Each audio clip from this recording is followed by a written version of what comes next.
With this ingenious new technique, Eden's whales have found a way to survive the pressures they now face. All across the planet, animals are having to adapt to a changing world.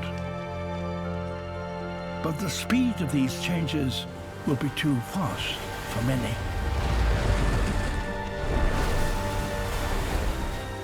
If we could only halt our unrestrained plunder of the ocean, its habitats and species would recover.